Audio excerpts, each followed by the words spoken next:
dekada na po na siya nga wala ko'y ang katong atong tubig nga 2 pesos, 4 pesos, expect po nga 2 hours, 3 hours ra po na ang agas. Dahil, well, di po na nato mainom. No?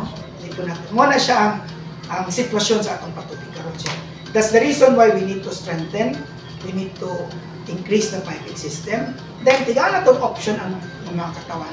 Similar to the options nga gina-offer sa mga subdivisions karon. Wala sila ni connect sa atong waterworks kaya di man ta ka-expect og 24 hours nga tubig ni ani.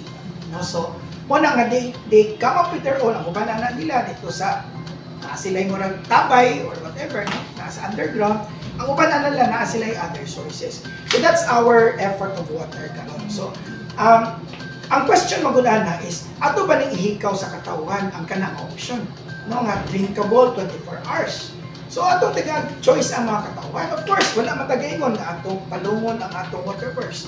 In fact, magpabilin gyapon ang waterworks. So, these are the two models. And dili lang kita ang ganap niya na other cities are also doing it. Cagayan de Oro, Cebu, they have a lot of players sa water. As long as ang mga subdivisions, ang atong mga malls, etc. makatubig, dili na mag-question ganyan uban kung pila yung cost niya na, no? Then, napon ni sila yung mga ginatawag natong ayuda para sa labi na mga communities na wala may tubig. So, kana makahatag po sila. So, that's our update for water. Now, sa basura, kabalukod, challenging kay niyang basura, no? So, sa basura, kung imong tanaw, nag-start ang problema nato sa basura this year when ang atong dumping site has been closed by the ANR. Now, kung sa malayning dumping site, from the start, bawal gid ang atong CMRF nga himuon siyang dumping site. Now, sa una pa man na i-convert into a dumping site. Kaya nga naman, ano bawal? Kaya dili man na siya landfill. Kaya iligan, we don't have a landfill. Kaning landfill, sa una pa na, damgo pa na ni Mayor Quijano, dahil panahon ni Lawrence Cruz, of course, nag-iskusig ang previous administration of landfill, but it has not been realized. Ang unsay na practice nato is ang atong open dump site diha sa CMRCF. So, naay duha ka aspeto din ang atong CMRCF which is functional o ang atong dump site which is i-close na siya karon sa DNR. Munang karon nagka-problema tag-asa nato ilabay ang atong mga basura. Now, ang allowed nato nga ilabay diha sa atong CMRCF are only katong mga recyclable and residual waste. Kung sa maning mga residual waste, apil ani katong mga sachet, kanang mga panapton, uban pakemonay dagkon dito sa GeoCycle o sa atong katong company nga kuha na. So at the rate karon natin mga 8 dump trucks, 9 dump trucks nga nakuha na ang dagkon dito. No, so normal na siya, okay na siya, padayon na siya. Ang problema nato is kaning mixed waste. Kasagaran sa mga dili ga-collect nga nakatag sa dalan are mixed waste. Kung sa maning mixed waste, mix na siya kay naay malata, naay dili malata. Ang uban maho pagkaayo. So, kay wala man naanad ang katawhan sa segregation. Muna nga maglisod tag collect ana and bring that to CMRCF. Kay nga naman, ang style sa uban dadto nila dito sa landfill. Pagabot sa landfill, ilang i-segregate, ang malata i-separate nila, ang katong dili malata, mo tayo dadto dito sa CMRCF. Like what Davao is doing. Then, pero ilang yung gianad ang makatawan at the barangay level because kani magong segregation and even collection as a household is an accountability under 9003 Republic Act sa mga kabarangayan. So that's the main accountability. Ang accountability sa syudad is kung naana kay BMRF, diha nato kolektahon ang mga residual wastes, then dadon dito sa atong CMRCF. Mo gina siya ang proseso under the law. In other words, required ang mga kabarangayan to put up ay barangay materials recovery facility. Or kung wala sila yung lugar din na, then pwede sila makik-partner sa ubang barangay or 3 barangays for a barangay materials recovery facility. Pero, I don't know what happened in the past ng uban barangay, wala po gay BMRF, kasalig na po sila kolektahon. Now, as I've told you, wala tayong problema last year in terms of collecting na basura nga naman. Ang basura nga naman, kaya ilabay naman nato dito sa open dump site, whether it's mixed or dili, ilabay lang ito. So, muna na yung practice na ito. But, munang ginatawag na ito nga blessing in disguise, nga naatay kaning panghitabo karon para everyone will be very conscious na kinahanglan mag-segregate na gyud ta ang source labi na sa household. So ang accountability sa syudad katong mga commercial areas, market mo kolektahan sa syudad, pero ang barangay gyud ana ang labi na sa mga household sila gyud ana ang ilang accountability. So karon unsay atong direction. Now, kung imong tan-awon sa ubang nasod, naa sila ginatawag as waste to energy. In fact, countries like Ireland, manguha pa gani silang basura sa ubang nasod kay kulang kay silang basura to convert waste to energy.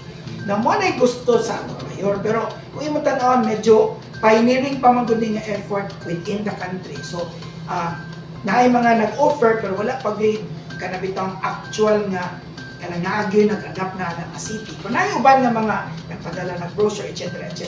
Pero costly po na siya. Similar to landfill. Kaya duha ra mo ganitong option ana is either waste to energy, kay tanan basura ni dito, mura siya, dili po ni siya incinerator, pero mura siya sunugon, dili po siya harmful to the environment. Ang byproduct ana is energy, at the same time na po siya pwede po na-breaks. Muna siya ang principle ni ana. But kani medyo mahal-mahal ni siya.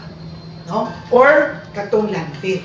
So ang landfill is just only a second priority kay ang landfill magod in the long run like what Cagayan de Oro has experienced, pagkapunuan na mupalit na pud ka mangita na pud ka.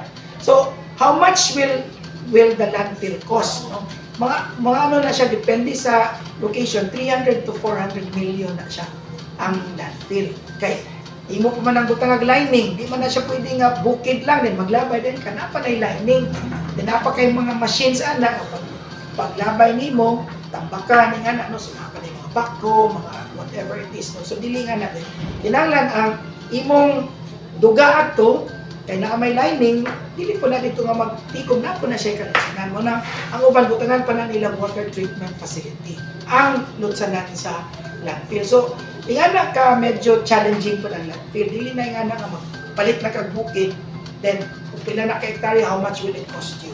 Muna, kung imo tan-awon sa cost-benefit analysis, mas dito ka, kung ikaw ba, no, magpalit pa kag landfill, kung naaman na yung ani nga di na ka magpalit og landfill, then pwede lang i-process ang basura, then dito ka mo invest sa imong 300, 400 million. Kung kabalo, but how much is the cost of the waste to energy na dako maguni siya nga machine, no? So ongoing pang effort ani, pero that's the direction. For the meantime, ato pong gipakusgan ang schedule, no? So karon magod kung imo tan-aw ang schedule depende sa barangay. Kung ilang schedule Monday, Tuesday, ano. So we just wanted nga may uniform, then ang collection ang nanad magutag mag-collect ang basura, mix na lang. So mag-segregated ka, ma'am, na malata, na po ang di malata. Pero paghakot ana, usara mo na ka ng truck. No? So, unang pag-abot dito sa destination, matagat na siya ng mixed ragyapon. No? So, karon ang usan nga gusto nato i-push is i-separate yun nato ang malata o ang di malata. Well, kanang malata, walang atong tudluan ang mga barangays. Actually, naanay program anang atong city agriculture. Kung pwede mag-practice na composting. No?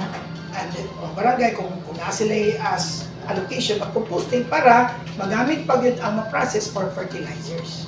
No? Ako ni siya tabang sa panimalay o sa barangay. At least katong mga, labi na katong mga kanang mga pagkaon, mga prutas, mga uban pa, pwede na ito i-process sa atong composting. Then katong mga recyclable, diyan natin. Ang recyclable mo importante kayo. Okay? Di man problema gid ang recyclable, kaya dagan man junk shops ana mo palit. Ang kaning challenge lang gyud kaning mga residual na apunta sa CF. Ang pinaka-challenge lang gyud nato kanang residual waste. Kanang not residual, kanang malata, meaning kanang waste bitaw nga from restaurants, na isawil man nila mga plastic, then putos-putos, mo man na ang medyo challenging. So supposedly dapat padulong natin sa composting facility. Ang practice ana sa pila ka tuigan na gyud is ilabay gyapon natin sa dumping site. Manang na-initiate. No? So karon ang atong strengthen na atay nagpaadta og mga unom ka mga dump trucks nga ginagmay nga dump trucks para makatabang. But remember, ang collection of the barangay is a responsibility of the barangay. Ang atong collection, labi na additional dump trucks, ikato lang mga strategic areas within the CBD. No? Now, karon ato mang gipakusgan ang atong Eco Warriors. So, the Eco Warriors, mo ni siya ang mga enforcers nato, labi na itong mag-violate sa paglabay-labay o basura. Na-notice nato, several reports na mabot na siguro ng pulo, no nga, daghan yun kayo manglabay sa basura nga, kada bitong pag-abot sa penalty, bayad din silang 5,000. Nag-uban sikat-sikat, bayad din silang 5,000. So, we always wonder, ano makabayad man ang sikat-sikat dahil ng 5,000? Paano pa kayo ituskik pa kayo? Ang barangay poblasyon kan attest to it, ang barangay Palao kan attest to it, even barangay Del Carmen. Ang uban gikan sa laing barangay, pero sampol gikan tipanoy mo abot sa poblasyon maglabay og basura. So, then makabayad din sa 5,000. Murag balay, dito na bayad sa 5,000. So, pila na dahil, kung sa day cost ng basura, makabayad din kay 5,000. So, kani nga mga pangutana, these are questions ba? Nganong inganaman?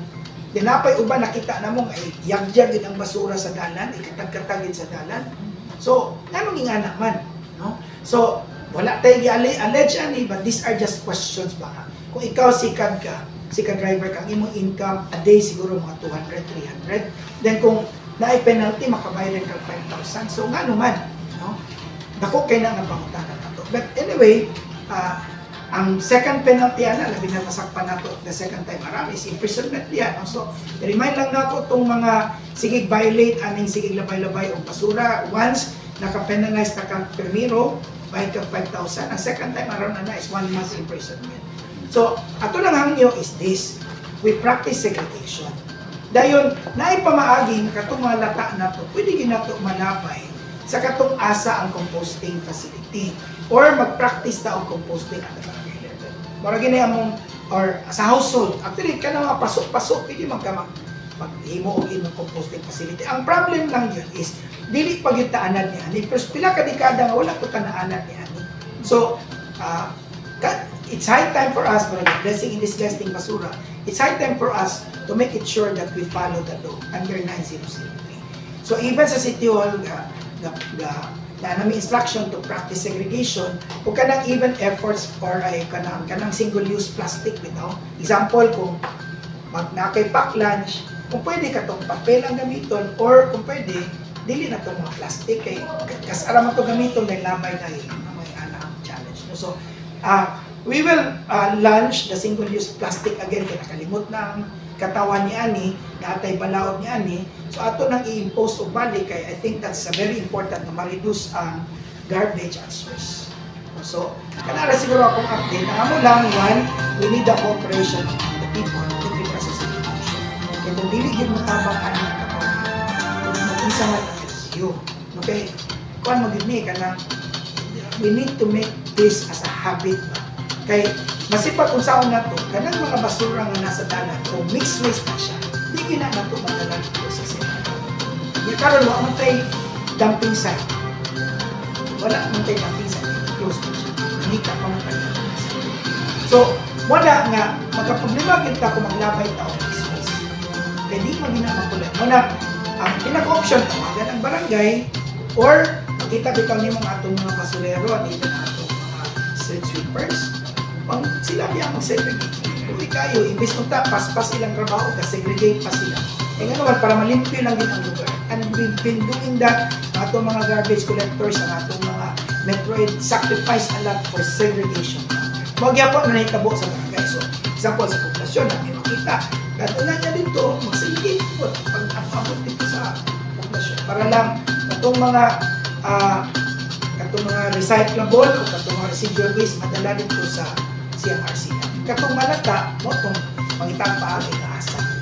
So, well, ang malata, pwede mo na siya ilubong, kaya i-compose naman na siya. Pero ang pinaka-ano yun is, atong i-process na may mo siyang compose para na kay vermi, na kay ano, mabaligya pa nimo, mapustlan pa, manambog pa ito.